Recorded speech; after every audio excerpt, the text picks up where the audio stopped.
Ang magulang, lalo tigit ang isang nanay, bakit siya natatakot mamatay kung may maiwan siyang anak? Kasi alam niyang walang ibang pinakamakapagmamahal sa anak niya kundi siya lang. Swerte kung yung anak niya makakatagpo ng mabuting asawa o may bahay. Pero hindi mo kadugo yan eh.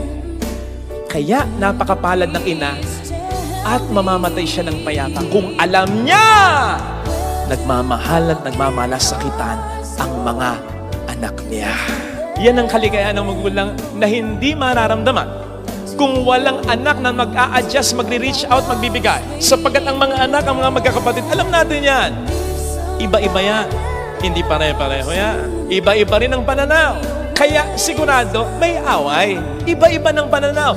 Pero maiiwasan ng maraming away. Kung mag-away man, madaling magkakapatid. Kung ang pairali nila, hindi ang kanilang pananaw, kundi ang pananaw ng kanilang mga magulang, lalo tigit ang pananaw ng kanilang inay, sapagkat sa different mga pananaw na yan.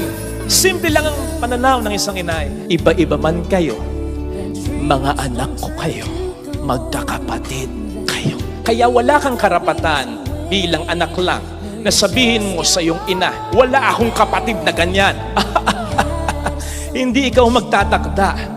Wala kang kontrol dyan. Ang may kontrol dyan kung sino magkakapatid, nanay mo, tatay mo, sapagkat sila ang nag-alaga sa inyo, nagluwal sa inyo, nagpalaki sa inyo, nagpakain sa inyo, nagbigay ng buhay sa inyo. Kaya nga, mahirapang intindihin para sa isang magulang kapag ang kanyang mga anak ay nag-aaway-aaway kasi, ay, pagbali-balik na rin man niya, dito galing lahat yan eh.